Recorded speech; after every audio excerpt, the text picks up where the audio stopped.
everybody, welcome to number 27. I'm Jack, and today I am in a Lancia Fulvia, the last real Lancia, and that's no gimmick. It really was the last Lancia that was sold before Fiat took over. Now, in truth, the car that I am in at the moment, which is a Series 2, was produced when it was already in Fiat hands, and they had a couple of little influences on it, but not very much. So it is still pretty much the original fantastic design.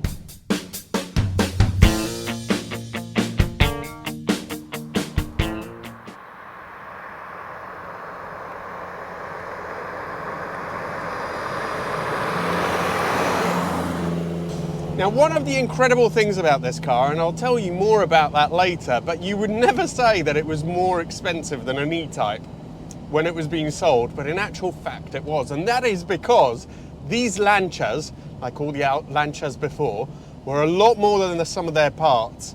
With most cars, what you see is what you get. With a Lancia, what is going on underneath is part of the reason why they used to be so expensive, and why ultimately the firm went bankrupt and had to be taken over by Fiat.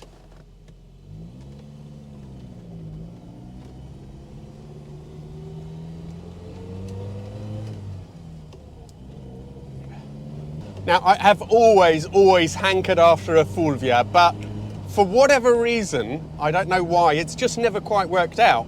When I had the money and I was on the lookout, I ended up buying a different car. I bought a 105 series because there was a good one around. When I found a good Fulvia, I wasn't really in a position to buy.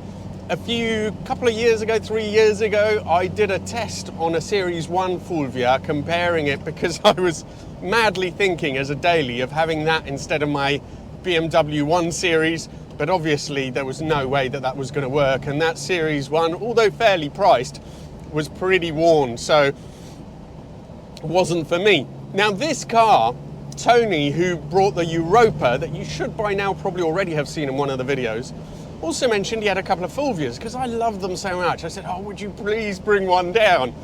And he has. So this is the second car from the same viewer. Thanks so much, Tony. It is massively appreciated. But what makes these Fulvias so special? Well, first of all, for me, there's something about the design.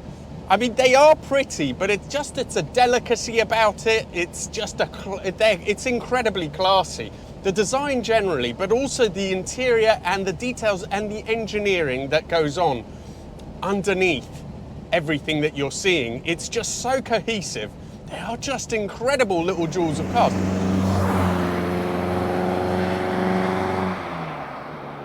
I think they are currently the bargains of the century. You could get a decent one for about £15,000.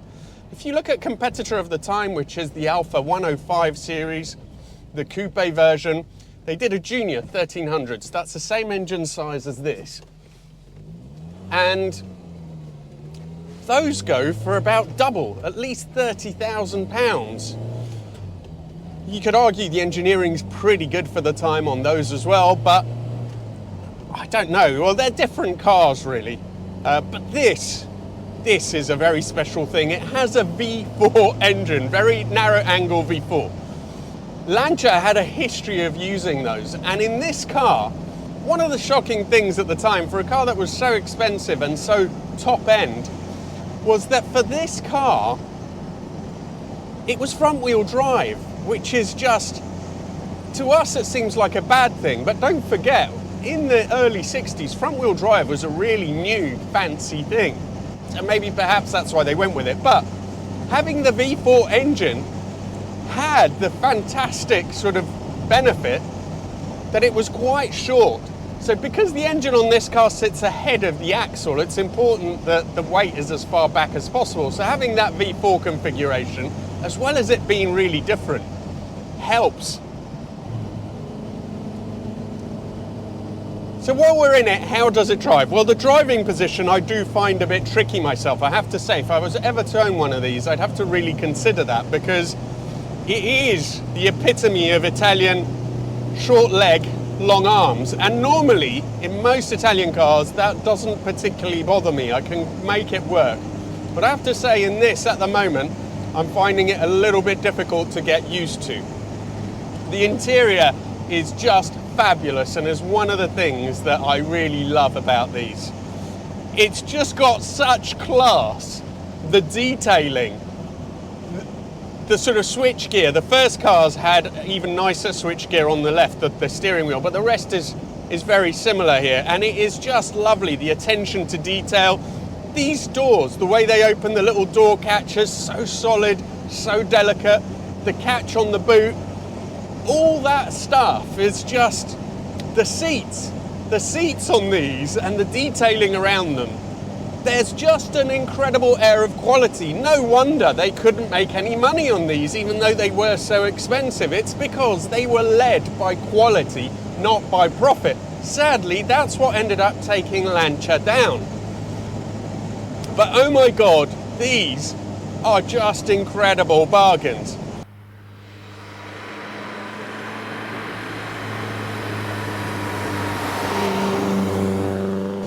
The steering is nice and light, and it's got a really lovely, neutral, natural feeling turn-in.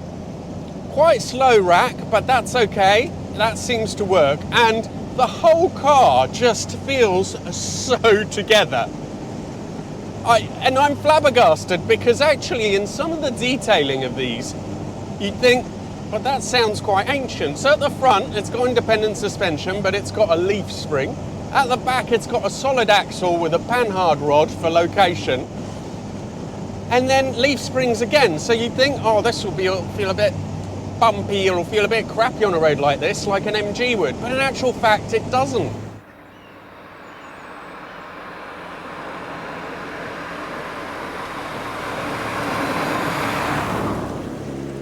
Now you'd think, okay, it's a 1.3, so maybe that's not so appealing, but it manages to pump out about 90 horsepower, which back in the day from a 1.3 was really rather good. So by comparison, the Escort, God, they're good fun in the corners. The Escort, the first Escort, the GT, no, not the first Escort, the GT, which was a 1.3, which had a tuned crossflow, only had 63 horsepower. The Alfa, the competitor for this, had 88, so very close. But it meant that you had an 0 to 60 of about 11 seconds, which isn't bad for a car like this at the time, and over 100 miles an hour top speed. Let's just do the usual little pull through the gears, and I'll tell you how it feels, and we can have a listen to how the engine sounds, hopefully.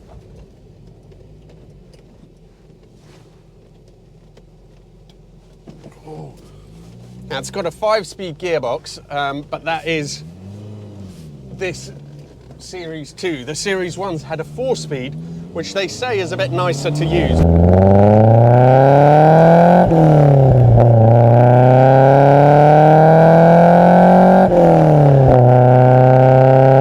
So the little V4 is really, really eager. You wouldn't call this fast, it absolutely isn't, but the engine is eager, willing to work with you. It's responsive to the throttle.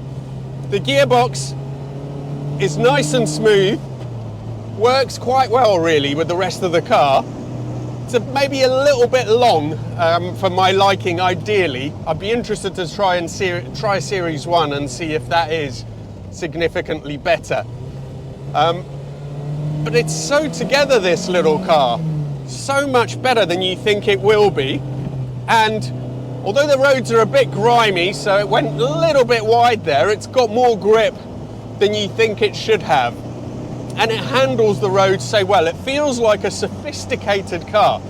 So I can kind of see where all that money went. The problem was, being such a small car as well, small engine, it was a pretty hard sell at the time. Despite that, they did sell from 1963 to 1976, I think. That was a Series 3. Eventually they had the engine was taken out to 1600, I think.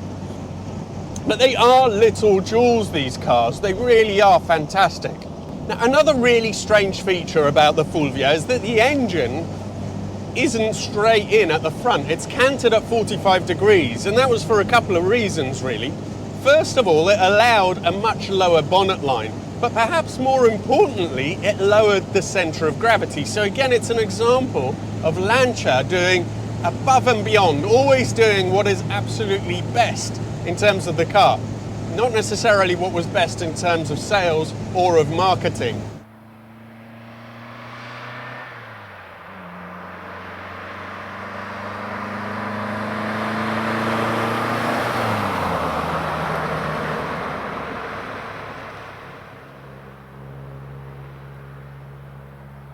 Everything they did seemed to incur expense. All the fixings that were used, especially on the Series 1s, the screws, the bolts, all that stuff was aircraft quality. The first thing that Fiat did when they came in, they went back and used, they weren't bad actually, but they used standard quality car fixings. It's one of the things that they could change. They changed the grille, it was no longer metal, it went to plastic. Some of the badges were changed. But really, it is so impressive. The brakes, the lever has a little bit of travel on it, but it's pretty, once it bites, it's nice, and the pedal does go hard, does give you some feel. So brakes feel good and pretty strong. It's quite well controlled as well. It doesn't lean too much, obviously, because there's not that much grip today with the way the road is. Maybe when the road is dry, get some heat into the tyres, you might be able to get a bit more roll, but it seems pretty well controlled. I think this is one of those cars which you have to spend a bit of time with to really appreciate and get the most of it. Already I can see that as the day has gone on, I have liked it more and more and more. I've started to sync with it, and I've just started to, there's just something that really gets under your skin about these. I'm really, I'm going to have to buy one at some point. I absolutely will, because they are just little engineering marvels. At first you get in and you think, okay, well, it's not that quick. There's nothing that remarkable about it. But as you keep driving it, it just starts to feel a little bit different. It feels very well. Everything is just right. The weighing of the controls is right. It feels like quality. The way it feels on the road, the way it handles the bumps. These are great little things.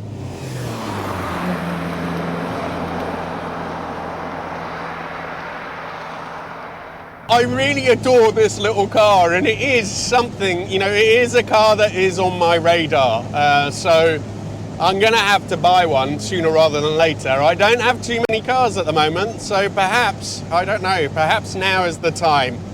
Who knows? Anyway. Don't dismiss these. I think they are an absolute bargain. I don't know if there is such a thing as a good classic car investment now. I think the days where classic cars are just going to keep going up and up.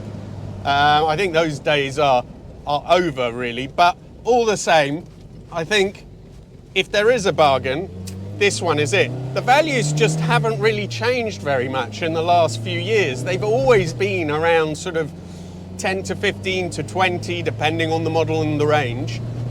And I mean, think of what you can get for 15,000, and then look at this. I think it is an absolute bargain. If you have a car that you want me to review, please get in touch. Let me know what you think. Should I get one of these? What do you think of the Fulvias? What's a worthy sort of classic that you can do? You can buy for 15,000 that compares well to one of these. And if you have one, get in touch with me or anything else of interest, and perhaps we can do a video. Instagram is the best way to get in touch with me for sort of video requests. Thank you all so much, and I really look forward to seeing you for the next video.